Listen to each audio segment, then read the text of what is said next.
네, 안녕하세요. 사천초등학교에서 근무하고 있는 오지혜라고 합니다.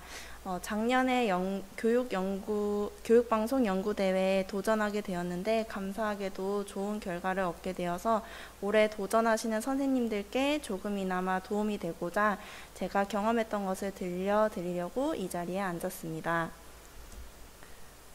네, 저는 이제 이 순서로 말씀을 드리려고 합니다. 연구대회를 위한 1년의 일정에 대해서 한번 알아보고요. 제가 중요하다고 생각했던 주제 선정, 그리고 제작 과정에서의 유의할 점, 그리고 대면 면접을 저는 이제 경험을 했었는데 그때 제가 경험했던 이야기를 들려드리겠습니다.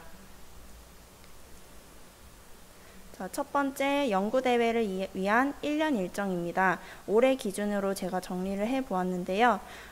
연구대회를 준비하는 기간은 사실 1년이 아니라요. 약 5개월 정도 된다고 보시면 됩니다. 지금 4월 5일부터 23일까지 참가 신청서 출품 원서를 제출하게 됩니다. 그리고 나서 8월 9일부터 13일까지 서류 및 작품을 제출하게 됩니다.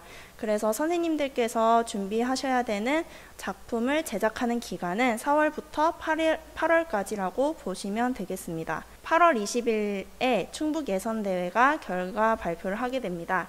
그 이후에는 컨설팅 연수, 전국 본선대회 작품 제출, 그리고 11월에 가서 이제 전국 본선대회에 나가신 분들은 서면 심사와 대면 심사, 그리고 심사 결과를 보고받게 됩니다.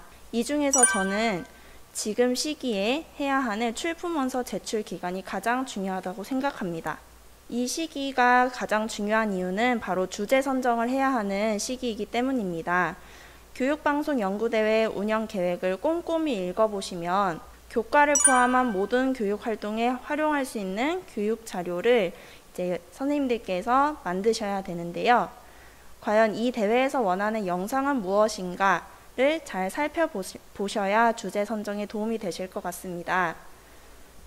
심사 기준을 보면 작품 내용, 제작 방법, 현장 적용 가능성을 보고 있는데요. 저는 이 중에서 첫 번째 참신성과 그리고 현장 적용 가능성이 좀 중요하다고 생각을 합니다.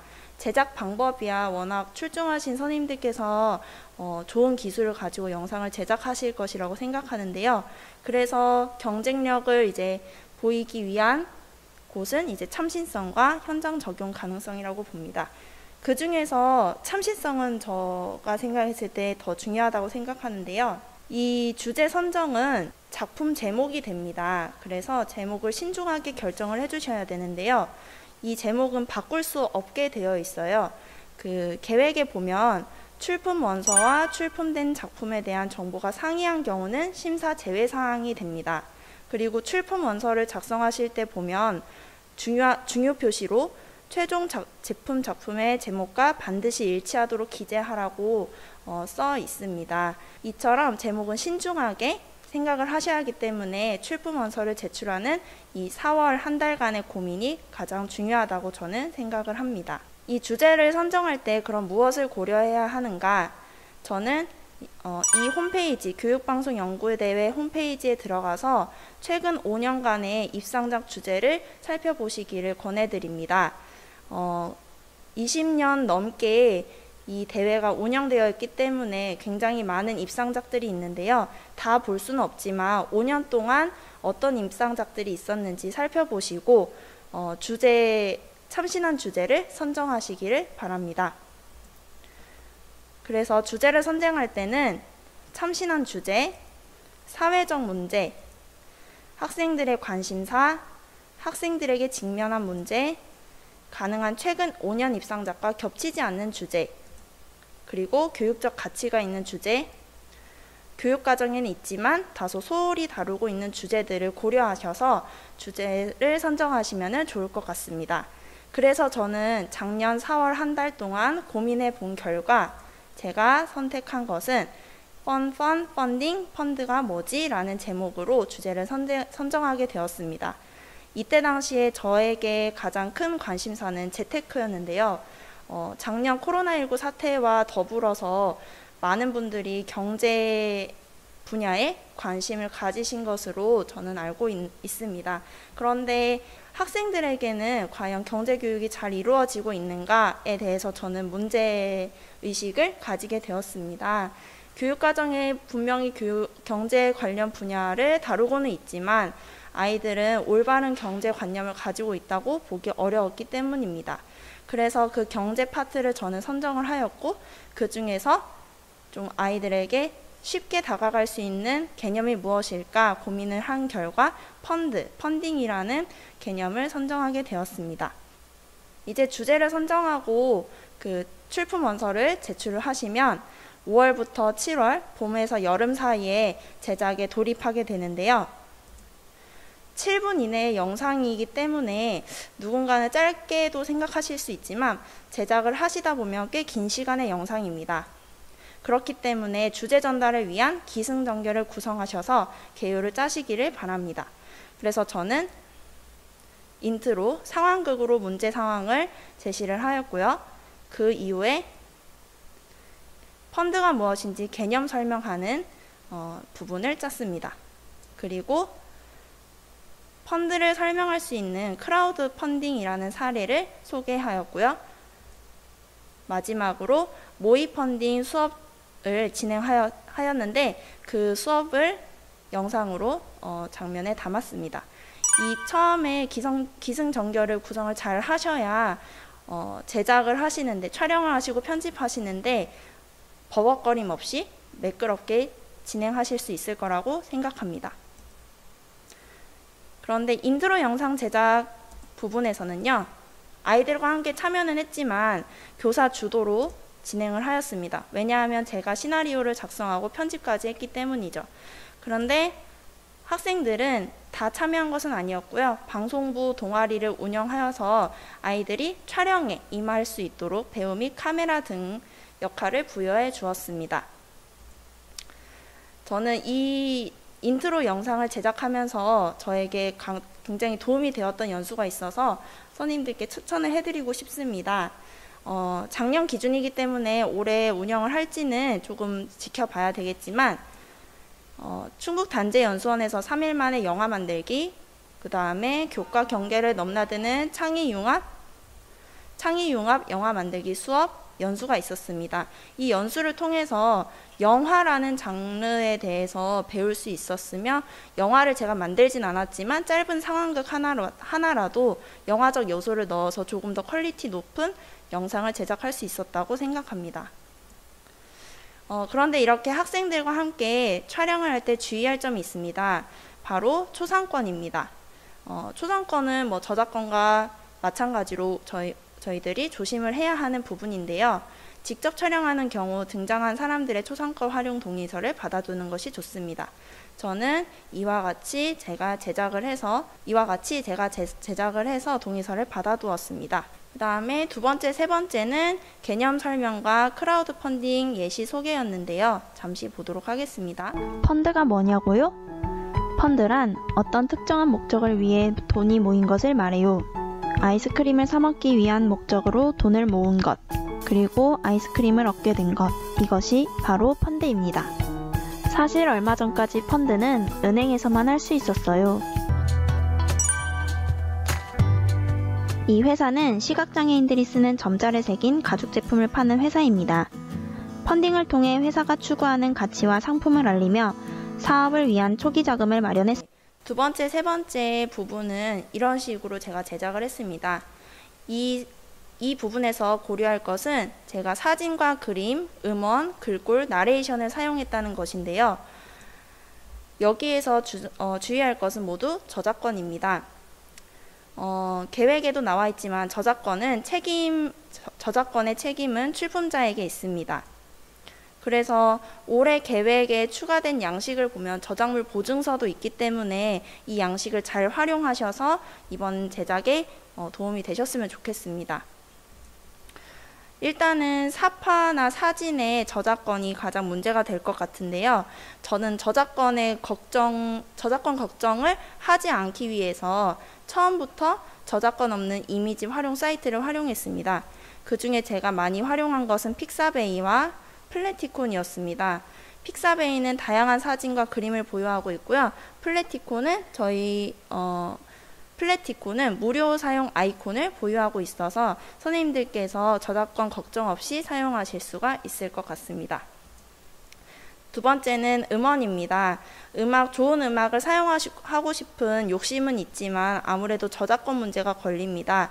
그래서 좀 질 좋은 음원을 사용하고 싶으시다면 유튜브 스튜디오에 있는 오디오 보관함을 사용하시기를 추천드립니다. 물론 여기에서도 저작권 문제 없이 자유롭게 사용 가능하십니다. 그 다음에는 글꼴인데요. 글꼴의 저작권 문제도 참 까다롭습니다. 그래서 조금 걱정을 덜고자 추천드리는 것은 산돌구름이라는 곳에서 제공하는 에듀 라이선스를 받으시면 무료로 글꼴을 저작권 걱정 없이 사용하실 수 있습니다. 구름다리라는 클라우드 프로그램을 통해서 설치를 하게 되는데요. 문제는 온라인 상태에서만 이 글꼴들을 사용할 수 있지만 온라인 상태에서 편집 후에 동영상으로 제작하게 되면은 글꼴을 이제 저장하여 영상을 시청하는 데는 문제가 없습니다. 마지막으로는 수업 적용 장면을 제가 넣었는데요. 잠시 보시겠습니다. 펀딩이 무엇인지 알았으니 한번 해볼까요? 첫 번째, 펀딩 제안자가 되어 프로젝트를 계획해요. 프로젝트의 제목, 펀딩 목표 금액, 프로젝트의 내용, 리워드 상품이나 서비스를 정해요. 가치 있는 것, 아이디어가 기발한 것, 현실성 있는 것이라면 많은 사람들이 펀딩에 참여할 수 있겠죠? 두 번째, 이런 식으로 제가 영상을 제작했는데요. 결과적으로 말하자면 이 영상, 마지막 부분의 영상은 사실 꼭 필요하지 않았다고 말씀드릴 수 있습니다. 영상을 제작한 후 그 영상을 가지고 제가 적용한 사례이기 때문에 이러한 내용들은 작품 설명서에서 영상 활용 사례로 담아내도 충분합니다. 이것을 알게 된 계기는 조금 이따 말씀드리겠지만 면담 과정에서 제가 느끼게 되었습니다. 이제 마지막 7월, 8월에는 본격적으로 편집에 돌입하시겠는데요. 저는 어도비 프리미어 프로 CC 2019 프로그램을 사용하게 되었습니다. 편집 프로그램으로는 많이 사용하고 있는 프로그램입니다. 여기서 영상의 완성도를 일단 높이려면 저보다 더 좋은 팁을 가지고 계시겠지만 저처럼 초보자인 경우 이 팁만 좀 지키더라도 완성도를 높일 수 있을 거라 생각합니다. 먼저 유튜브에 수많은 프리미어 프로 강좌 채널이 있습니다. 그것을 구독하면서 활용을 많이 했는데요. 저는 편집하는 여자 조블리의 영상 편집 비디오 클래스라는 채널을 활용했습니다. 그리고 여러 영상 유튜브에서 제공하고 있는 템플릿을 적용하시면 좋습니다. 이 화면에서는 테두리에 제가 원하는 템플릿을 적용한 것입니다. 그리고 아이스크림을 얻게 된 것, 이것이 바로 펀드입니다. 자, 여기에 보면은 화면 곳곳에 움직임을 만들라고 제가 써놨는데요. 뒤에 보이는 되질 저금통은 사실 사진입니다. 사진을 확대해서 약간의 움직임만 주었는데 동영상의 질이 영상처럼 보이게 되는 효과가 있습니다. 그리고 펀딩에 참여한 사람들에게 어떤 보상을 해줄 것인지 정해야 합니다. 여기서 보상이란 리워드라고 합니다. 펀딩이 성공했을 때 받는 상품이나 서비스를 말해요.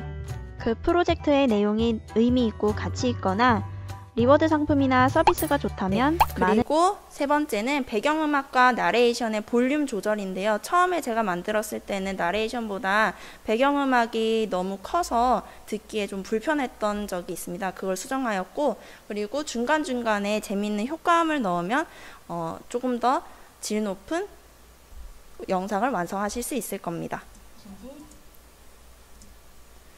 마지막으로 대면 면접입니다. 저는 감사하게도 대면 면접까지 이제 경험해 볼 수 있었는데요. 여기 전국대회 심사 방법에 보면은 대면 심사는 1등급 후보들을 대상으로 하며 대면을 통해 최종으로 1등급을 결정하게 됩니다. 결과적으로 말씀드리면 저는 이 1등급 후보에만 올랐지 1등급은 되지 않았는데요. 왜 되지 못했는지 제가 생각하는 그 원인에 대해서 알려드리도록 하겠습니다. 일단 대면 면접은 작년에 코로나19 확산으로 인해서 줌으로 원격 면접을 실시하게 되었습니다. 그리고 약 10분간 아주 짧게 진행을 하게 되었는데요. 질문은 단 3개 정도라고 말씀드릴 수 있을 것 같습니다. 이 작품을 제작하게 된 동기, 그리고 제가 마지막 모의 펀딩 수업 적용 사례를 넣었는데 그 장면을 통해서 의도한 바, 그리고 이 영상을 학생들이 보고 어떤 행동 변화를 예상하는가, 이 3가지 질문을 제가 받게 되었습니다. 근데 첫 번째 질문에 대해서는 저도 이제 예상한 질문이어서 잘 대처해서 대답할 수 있었는데요. 두 번째, 세 번째는 제가 생각하더라도 약간의 부족한 면이 있었던 것 같습니다. 그래서 마지막으로 심사위원 분의 충고가 있었는데요. 그분의 이야기를 조금 정리를 하자면, 저는 이제 크라우드 펀딩이라는 주제를 가지고 영상을 만들었는데, 이 크라우드 펀딩을 사용하는 알고 있는 학생들은 점점 늘어나는데 그와 동시에 여러 가지 문제점도 일어나고 있다. 그런데 학생들이 크라우드 펀딩을 사용할 때 주의할 점, 이런 것들을 담았다면 더 좋았을 것 같다라는 충고를 해주셨습니다.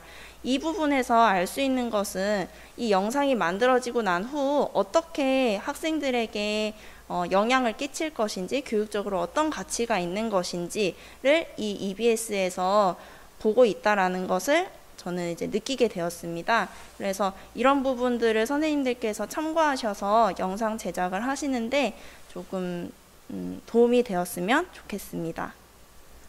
네, 저의 이야기는 이것으로 마치겠습니다. 감사합니다.